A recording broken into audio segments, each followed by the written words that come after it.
말씀하고 있어요. 자, 오늘은 이사야서의 그 핵심이라고 할 수 있는 그 내용들을 볼 텐데요. 이사야서의 특징이 뭐냐면은 격려의 메시지가 굉장히 많이 담겨져 있어요. 이사야서에. 왜 그러냐면 그 쓰여진 배경을 보면은 이스라엘 백성들이 70년 동안 바빌론의 포로로 잡혀갑니다. 그렇다 보니까는 완전히 멸망당한 거죠. 나라는 없어지고 성전은 불타버리고. 이스라엘의 가장 자존심이 뭐예요? 성전이거든요. 성전이 완전히 불타버렸어요. 그리고 타국에 가서 지금 노예 생활하고 있는 겁니다. 그러니 고향은 완전히 황폐해져 버렸잖아요. 그래서 하나님께서 다시 이제 기환할 것을 약속을 하시는데, 약속을 따라 기환을 해야 되는데 이 사람들이 믿음이 없어요. 믿음이 다 떨어졌어요. 힘도 없어요. 그래서 하나님께서 가서 거기 가서 이제 고향에 돌아가서 집도 지어야 되지요. 그리고 그곳에 또 성전도 건축을 해야 되지요. 그리고 나라를 세우려니까 너무 힘이 없어요. 사실은 이스라엘 백성들이 포로 잡혀가지고 귀환해서 돌아온 사람들이 5만 명 조금 넘습니다. 못 돌아. 그래서 바벨론이 완전히 멸망당할 때 같이 멸망당. 메데 파사에 의해 가지고 메데 파사에 의해 가지고 멸망당할 때 나중에 다 멸망당. 같이요. 그러니까 이러한 상태예요. 그러니까 하나님께서 계속해서 격려하는 말씀을 주고 힘을 주는 메시지를 계속 하는 거예요. 이 자존심이 왜 떨어지냐면 완전히 바닥난 것은 왜 그러냐면요, 하나님의 사랑을 받지 못한다고 생각하는 거예요. 나는 죄에서 용서받지 못한다고 생각을 하는 거예요. 그래서 하나님께서 내 모든 죄를 용서해 줬다. 내 죄가 주홍 같을지라도 양털같이 희귀할 것이다. 빽빽한 구름 같은 그 구름에서 너희 모든 죄를 사하실 것이다. 이런 얘기를 이사야에서 계속 얘기한 거예요. 그래서 내가 너희를 다시 쓰겠다는 겁니다. 모든 것을 용서하시고 내가 너와 함께 하겠다는 약속이에요. 오늘도 그 얘기 아닙니까? 그래서 하나님께서 이들을 통해 가지고 새롭게 이제 일할 것을 계획하신 거예요. 나는 너를 잊지 않을 것이다. 젖먹이 아이를 돌보듯이 내가 너희를 돌볼 것이다. 그래서 힘을 얻고 나라를 다시 세워라. 그래서 격려와 희망의 메시지를 주는 거예요. 여러분들도 지금 그렇게 절망 가운데 빠져 있는 사람들이 있습니까? 나는 도저히 일어날 수 없는 그런 소망이 없는, 그리고 완전히 낙심에 빠져 있는 사람이 있습니까? 그러면 오늘 하나님의 말씀을 듣고 여러분들 자존감 회복하면은, 여러분들이 영적인 힘을 얻으면 모든 것들은 다 합력하여 선을 이루는 축복을 누리게 될 줄로 믿습니다. 그래서 자존감이라는 것은 뭘 얘기하냐면, 자존감이란 자신을 존중하고 가치 있게 보는 거예요. 그래서 이런 사람들은요, 자기 몸을 함부로 하지 않아요. 보면 하여튼 도로 가려면 항상 그냥 리어카 끌고 다니면서 아무데나 막 디비는 사람이 있어요. 죽이려면 죽여라 이래. 그런데 말짱한 엘리트들이 그렇게 도로 다니네, 막 아무데나 막 거리 막 가운데 차 다니는데 도로 다니고 그렇지 않잖아요. 왜 그러냐면 자기 자존감이 있기 때문에 그래요. 이제 자존감이 무너진 사람들은 내 몸도 마음대로 합니다. 자존감이 있는 사람이 진정으로 건강한 정신을 가졌다는 사실입니다. 그래서 여러분들이 자존심하고 자존감하고는 다릅니다. 자존심은 어디서 오는지 알아요? 자존심은 열등감에서 오는 거예요. 그래서 자꾸 열등감 있게 자꾸 내가 자존심을 세우려고 하는 거예요. 그래서 여러분들이 잘 아셔야 돼요. 여러분들 토끼와 거북이 있죠. 이거 모르는 사람 없죠? 누가 더 잘났다고 생각합니까? 토끼입니까? 거북입니까? 토끼는 이렇게 뽐내고 막 그러면서 한번 경주하자 막 그러잖아요. 그렇죠? 거북이가 토끼하고 상대가 안 되죠. 근데 결과는 누가 이겼어요? 거북이가 있어요. 그러니까 거북이의 장점을 찾자면요, 물에서도 살고 땅에서 살 수 있는 그 장점이 있어요. 그리고 거북이는요, 숨도 천천히 쉬어요. 동작만 들인 게 아니야. 숨 드는 거 천천히 쉬어요. 1분에 뭐 2번에서 3번밖에 안 쉬다고. 그리고 오래 살아요. 그렇죠? 오래 살아요. 그러니까 다 달라요. 하나님께서는 특별히 여러분들에게 주어진 가장 소중한 그것이 있다니까요. 누구든지 다 좋습니다. 은사가 다 다르고, 또 뭐냐, 달란트가 다 다르고 달라요.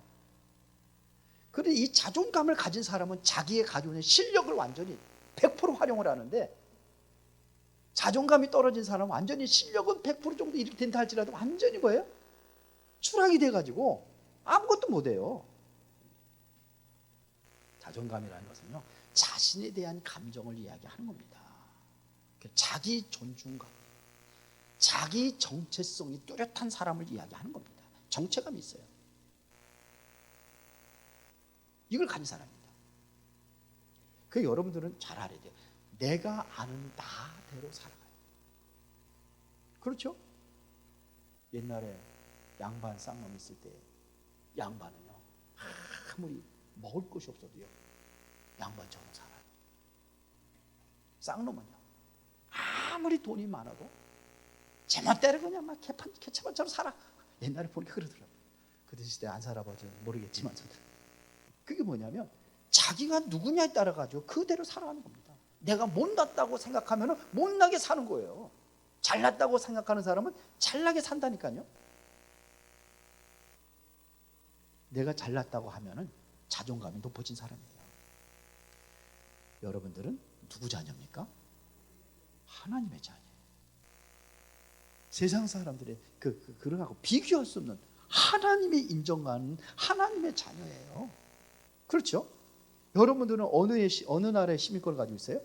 하늘의 시민권을 가진 자예요.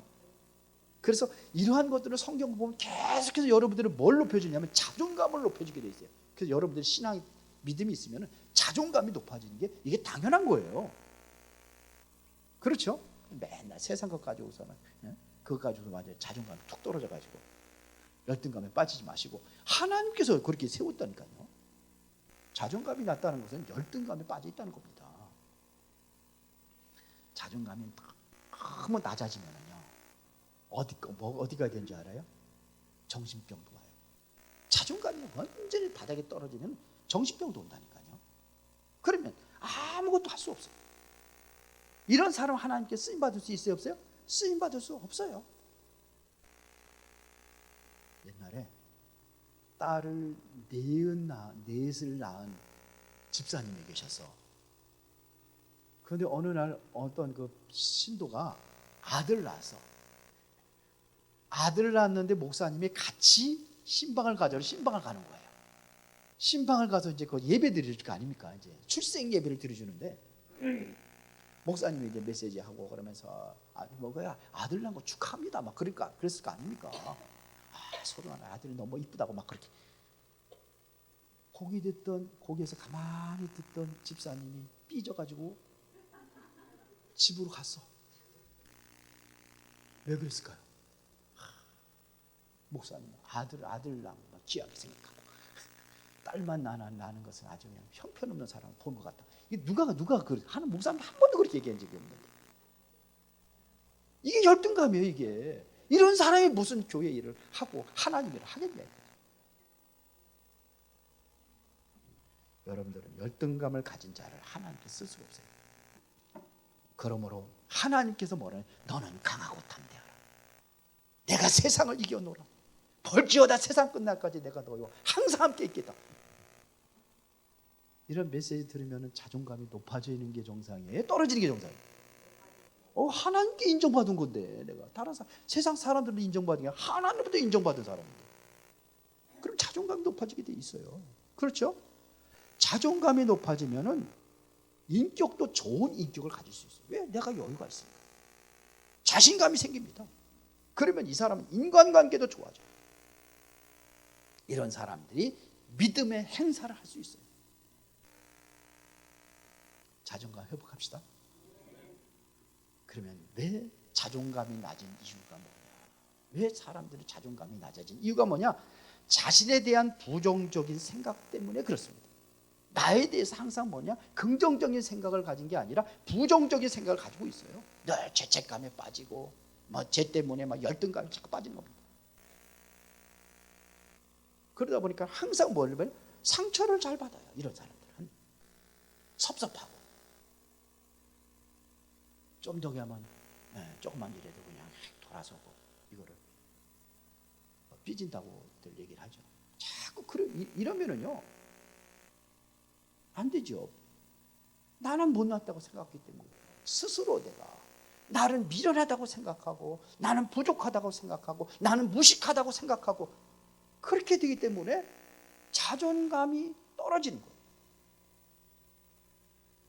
자존감이 어떻게 형성되는지 아세요? 자존감 누가 만들어주는지 아세요? 누가 만들어줄까요? 스스로 만드는 게 아니에요. 주변 사람들이 만들어주는 거예요. 주변 사람들이 특히 부모, 친구, 선생, 환경 등을 통해서 그렇게 만들어줘요. 옛날에 그 동화 미운 오리 새끼 한번 또 얘기하겠습니다. 미운 오리 새끼. 너는 그렇게 못생겼냐고.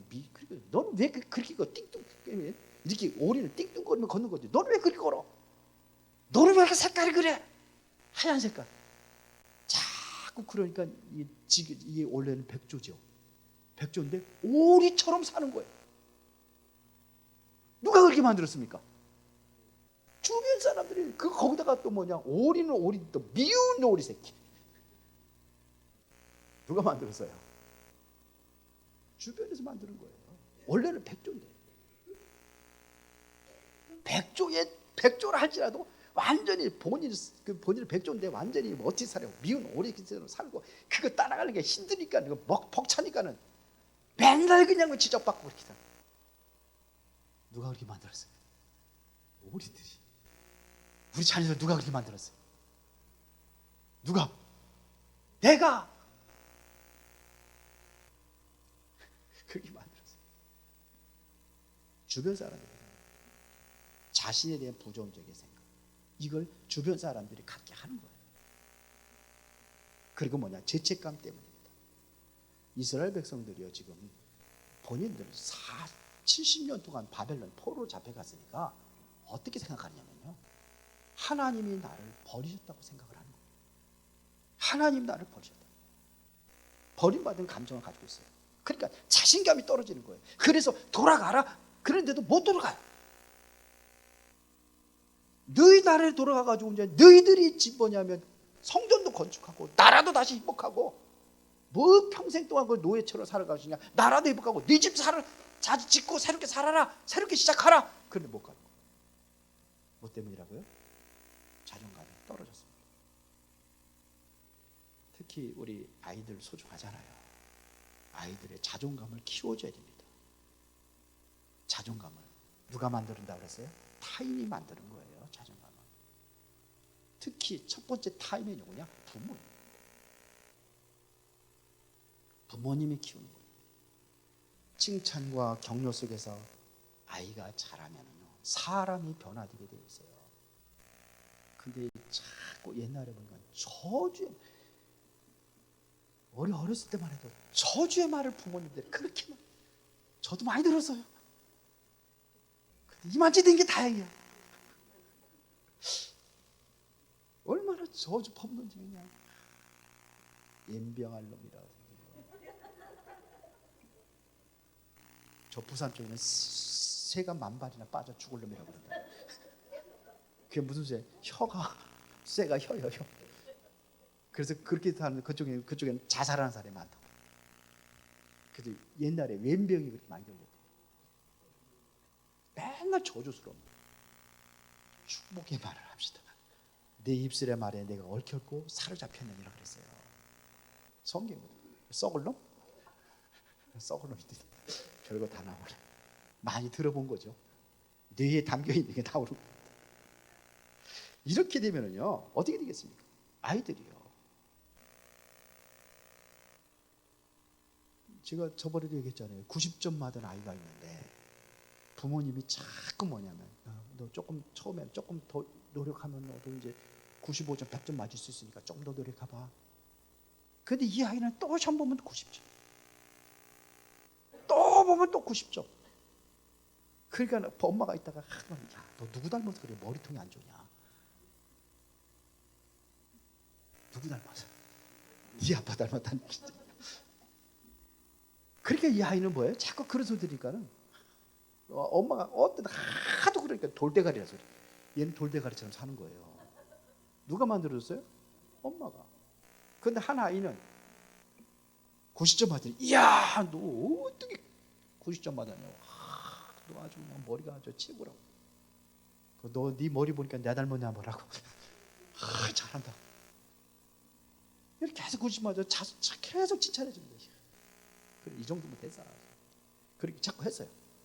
그러면은요 칭찬 듣고 자란 아이하고 계속해서 뭐예요? 부모님으로부터 책만 받고 자란 아이하고 학교 가서 선생님이 쉬운 거 풀으래도요 이 아이는 자신이 없어서 손을 못 들어요.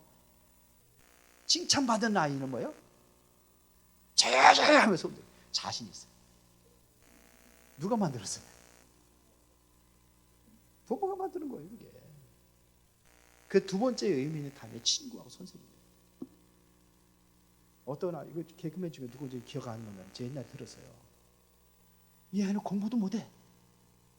근데 어느 날 와가지고 장기 자랑하는데 하면서 막 그냥 막 애들은 웃기는데 막 그냥 애들이 막 뒤집어졌어. 그래, 야, 너 하면 개그맨 하면 최고다. 그래.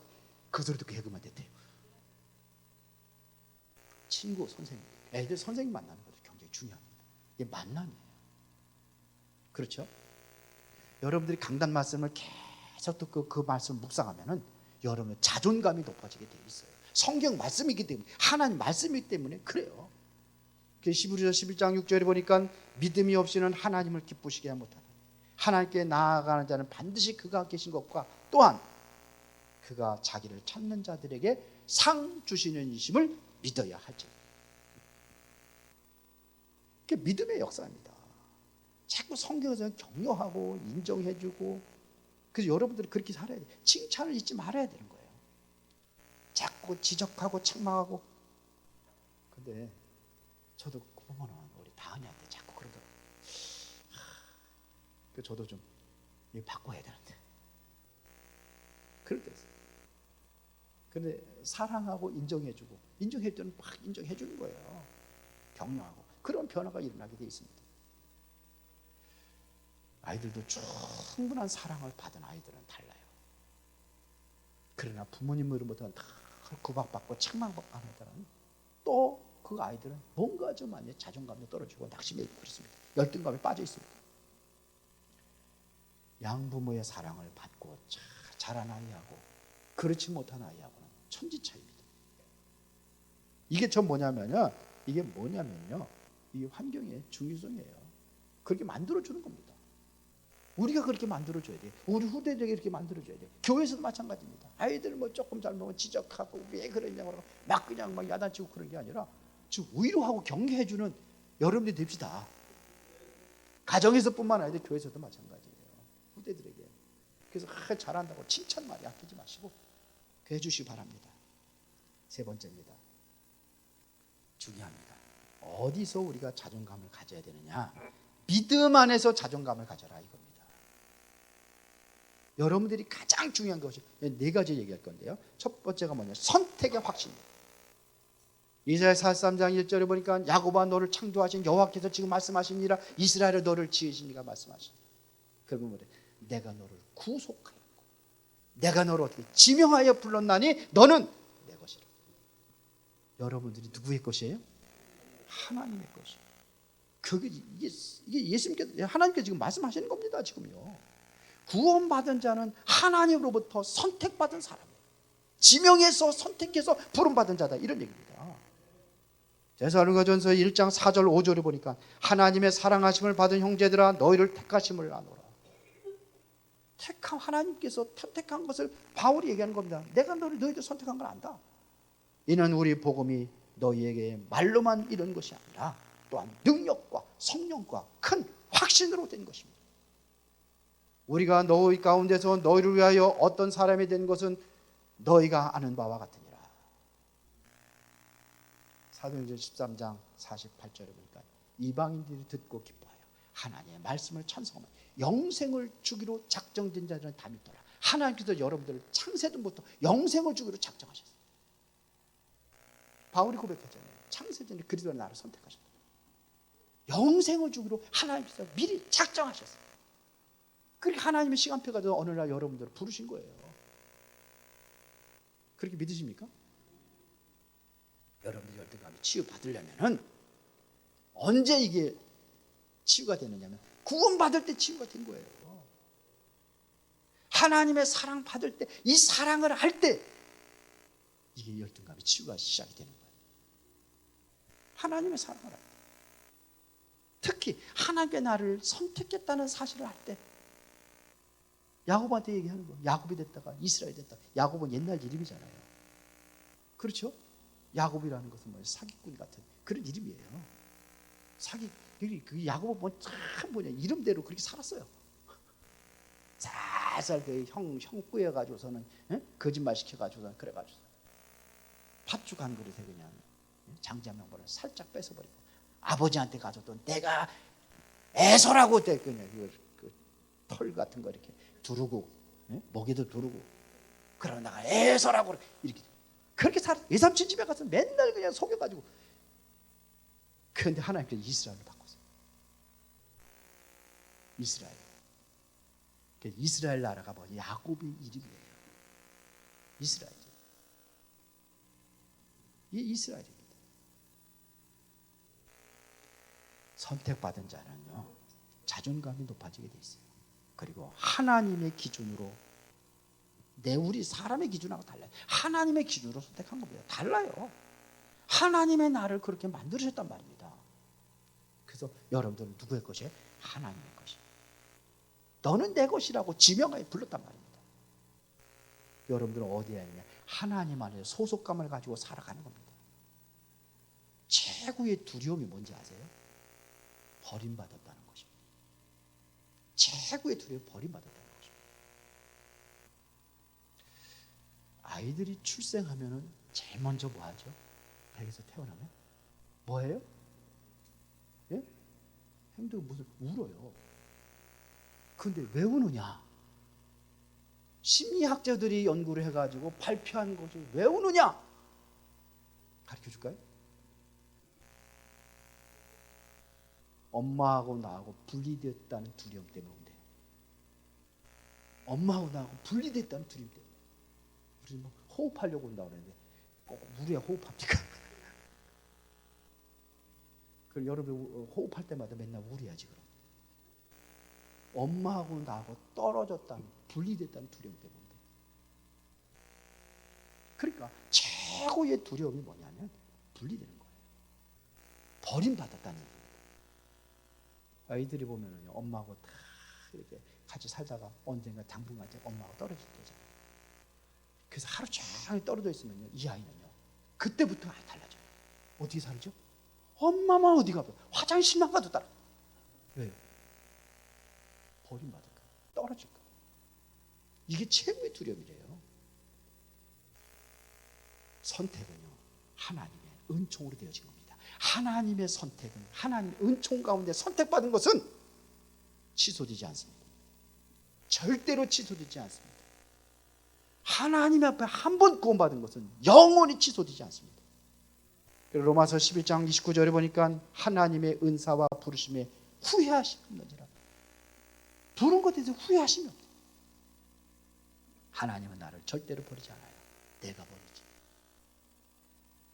누가 나를 붙잡고 있느냐에 따라서 상태가 달라져요. 아이들을 데리고 다 시장을 딱 손잡고 딱 가잖아요. 엄마가 손잡고 딱 가는데 보니까 뭐 먹을 것도 있고 막 그렇잖아요. 볼 것도 있고 막 그래. 그러니까 아이가 손을 잡았다면 어떻게 돼요? 손 놓고 먹을 거 찾아가고 볼 거 찾아가고 희한한 거예요. 근데 엄마가 딱 잡고 있으면요, 놓쳐요, 안 놓쳐요? 절대로 안 놓치지. 누가 내 손을 붙잡고 있습니까? 하나님. 옛날에 찬송을 보면 주님이 내 손을 꼭 잡고 가소서. 찾아있잖아요. 약하고 피곤한 이 몸을 주님이 내 손을 붙잡아 주옵소서. 그런데 보니까 하나님이 내 손을 붙잡고 있다. 주님. 두 번째, 사랑받는 확신입니다. 여러분들이 믿음 안에서 자존감을 지키려면 첫 번째는 선택의 확신, 두 번째는 뭐냐? 사랑받는 확신을 가지면 돼요. 이사야 43장 오늘 본문의 4절에 보니까 내가 내 눈에 보배롭고 존귀하며 내가 너를 사랑하였은즉 내가 내 대신 사람들을 내어주며 백성들이 내 생명을 대신하다. 여기 보니까 뭐였어요? 보배롭고 존귀한. 내가 내 눈에 보배롭고 존귀한 사람. 다른 사람은 어떻게 보더라도 하나님께서 나를 보배롭고 존귀한 사람으로 여러분들 부르신 줄로 믿습니다. 그렇죠? 보배롭고 존귀한 사람. 세상 사람들 보기에는 나는 너는 못생겼니 뭐니 해도 하나님 보기에는 가장 보배롭고 존귀한 사람. 하나님 그렇게 부르신 거예요. 나를요. 보면은 제 눈에 안경이라는 얘기를 많이 듣죠. 우리 옛날에 그 교회 다닐 때 보니까 아주 너무 이뻐. 굉장히 이쁘게 생겼어요. 그래서 다른 남자들이 지는 아는지 모르지만 그냥 뭔가 좀 선망의 대상으로 바라보고 막 그러면서 너무 이뻐가지고 가까이 가지도 못하고 그러는데 이 여자가 결혼했는데 아주 못생긴 이상한 남자가 결혼했어요. 그래가지고 물어봤어. 남편이 나 마음에 드냐? 귀엽고 이쁘대. 귀엽고 잘생겼다. 어이구야. 그래서 지 눈에 안경이라서 이래서 하는 거구나. 다른 사람들 보기에는 다 어떻게 생각하는지 모르지만 하나님께서 여러분들 보기에는 보배롭고 존귀한 사람. 그렇죠. 하나님 그렇게 불러주신 거예요. 그러면 여러분들 자존감 넘어가죠. 보배롭고 존귀한, 잘생겼다고 그러면요 못생겨서도 은근히 아이고 말려 그러면서 은근히 기분 좋아지죠. 요즘에 보면 다 늙었는데도 보면 젊다고 그러면 은근히 기분 좋아. 그러면서 뭐 먹고 싶으냐고. 사랑받으면 그렇게 되는 거예요. 그러면 자존감이 높아져. 세 번째는 뭐냐? 하나님이 구속의 하나님이라는 것을 알을 때 그때 자존감이 높아져. 하나님은 나를 구속하셨다 그랬어요. 그래서 이사야 43장 1절에 내가 너를 구속하였고, 구속이라는 것은 구원해냈다는 겁니다. 죄와 이 여기에서 흑암에서 우리를 건져내셨다 이런 얘기입니다. 그래서 로마서 5장 8절에 우리가 아직 죄인이었을 때 그리스도께서 우리 죄를 위해서 죽으심으로 하나님께서 우리에 대한 자기의 사랑을 확증하셨습니다. 끝나버린 겁니다. 십자가를 보면서 우리는 뭐냐? 그리스도의 사랑을 느낄 수 있어야 돼요. 십자가를 바라보면서 그리스도의 사랑을 느낄 수 있어요. 하나님이 나를 저렇게 사랑하셔서 나를 구원하셨고. 그래서 에베소서 3장 18절 19절 보니까 능히 모든 성도와 함께 지식에 넘치는 그리스도의 사랑을 알고 그 너비와 깊이와 높이와 길이와 높이와 깊이가 어떠함을 깨달아 하나님의 모든 충만하신 것으로 너에게 충만하게 하시기를 구하노라. 그리스도의 사랑. 이 사랑이 어떤 사랑입니까? 측량할 수 없는 사랑. 깊이와 높이와 넓이와 모든 것을 측량할 수 없는 그 사랑으로 여러분들을 선택하셨어요. 여러분을 구원하시단 말입니다. 신앙의 성장은요, 하나님이 나를 사랑한다는 걸 느껴질 때 여러분들 신앙이 성장해요. 이 사랑을 못 느끼면 신앙은 점점 떨어져요. 하나님이 나를 사랑한다. 이 사랑을 언제 느낍니까? 하나님의 말씀을 듣고 여러분들이 하나님의 말씀을 통해서 하나님의 음성을 들을 때 여러분들의 신앙은 높아지게 되어 있습니다. 여자들도 보면은요, 누구를 만나냐에 따라 자존감이 달라지더라고요. 보니까 돈 많고 잘생기고 그냥 이런 사람 만난 사람은 뭔가 자존감이 높아지는 거. 이상한 사람 만나면 완전히 자존감이 열등에 빠져가지고. 어저께 우리 처가 그러더라고요. 거기 이제 시골에서 어떤 사람을 만났는데 그 어떻게 사는 거를 쭉 얘기를 하더라고요. 보니까 남편이 내가 보기에도 욕이 나오더라고요. 아주 이상한 놈이 뭐. 이거 보니까는 여자는 어떤 사람이냐면 외동딸이에요. 외동딸. 재산도 아버지가 많아. 근데 그 결혼했는데 결혼한 이 남편은 그 처갓집 일이라고 안 도와준대. 나중에 그 직이 돌아올 건데도. 그리고 그 처갓집 일이 거기 산소 부모님 돌아가신데 산소도 안 돌본대. 야, 그래가지고 저도 하여튼 뭐 여러 가지 얘기하는데 제대로 된 게 하나도 없더라고요. 그러면서 맨날 여자 바가지 말고 저기 흉만 보고 다니고. 지가 잘못한 거 모르고. 그러면 울면서 얘기를 하더래요. 이런 사람 만났으면 어떻게 되겠어요? 자존감 떨어지겠죠. 근데 잘나고 처갓집에도 잘하고 모든 거 사람들에게 베풀 줄 알고 그러면 뭐가 돼? 은근히 자기도 자존감이 높아지겠죠.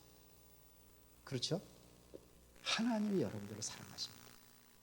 이것이 바로 하나님의 사랑과 그 은혜를 체험하면은 여러분들 자존감이 높아지게 돼 있어요. 이게 체험될수록 자존감은 더 높아집니다. 여러분들이 그거를 느낄 때 마음의 행복함을 느끼게 돼 있어요. 마음이 행복하면 그것이 바로 천국입니다. 그리고 자존감을 여러분들 높이려면 네 번째입니다. 하나님은 사랑으로 보호하신다는 확신을 가져야 돼요. 하나님은 나를 사랑하시고 보호하신다는 그 확신을 가져야 돼요. 이사야 43장 2절에 말씀하고 있습니다. 내가 물 가운데를 지날 때에 내가 너와 함께 할 것이며 강을 건널 때에 물이 너를 침몰치 못할 것이며 불 가운데로 지날 때에 타지도 아니할 것이요 불꽃이 너를 사리지 못하리니. 하나님 함께 한다는 겁니다. 대전하는 여호와 내 하나님이요 이스라엘의 거룩한 이요 내 구원자이며 내가 너를 굳세게 하리. 그렇게 했어요. 내가 애굽을 너의 속량물로 구스와 스바를 너를 대신해 주었대요.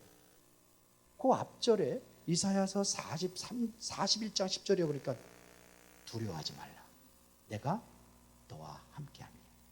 놀라지 말라. 나는 네 하나님이 됨이라. 내가 너를 굳세게 하리라.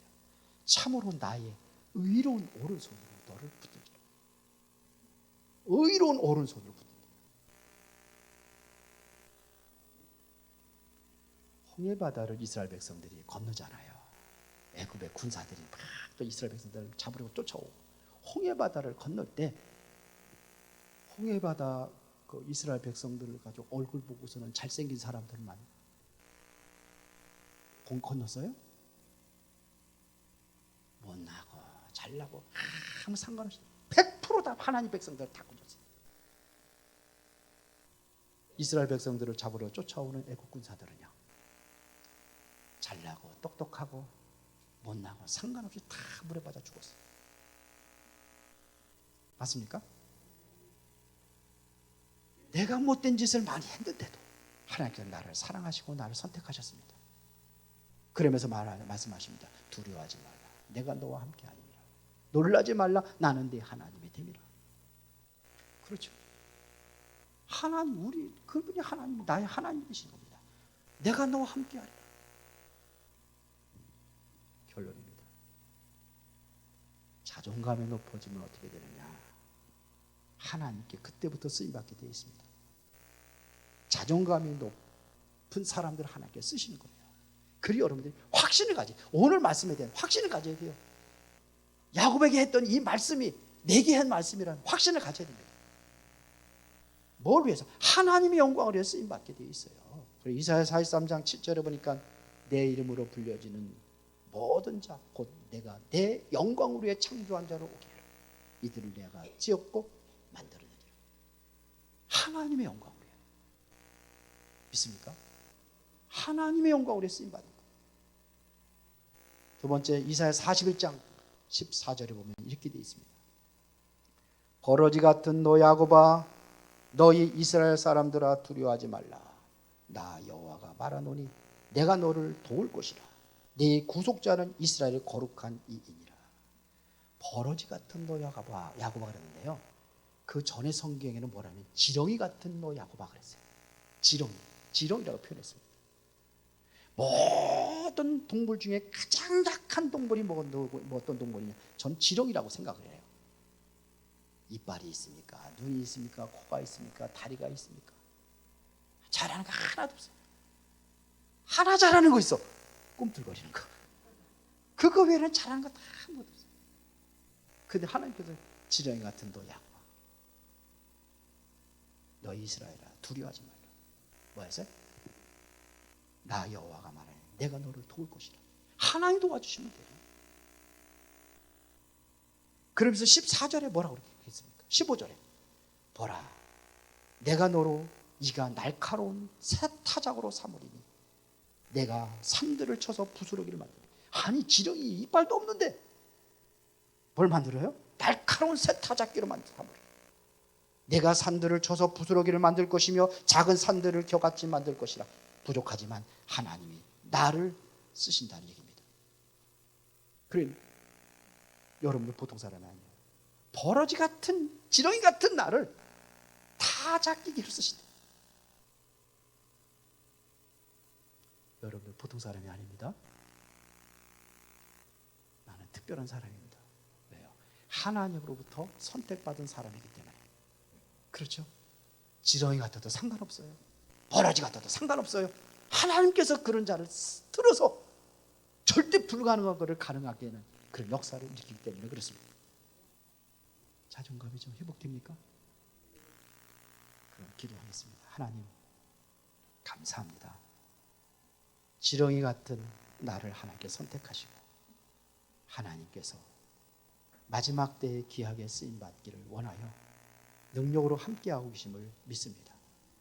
이제 모든 두려움이 사라지게 하시고 하나님의 능력으로 승리하는 삶이 되도록 하나님께서 큰 힘과 위로를 더하여 주시옵소서. 예수 그리스도 이름으로 기도드리옵나이다. 아멘.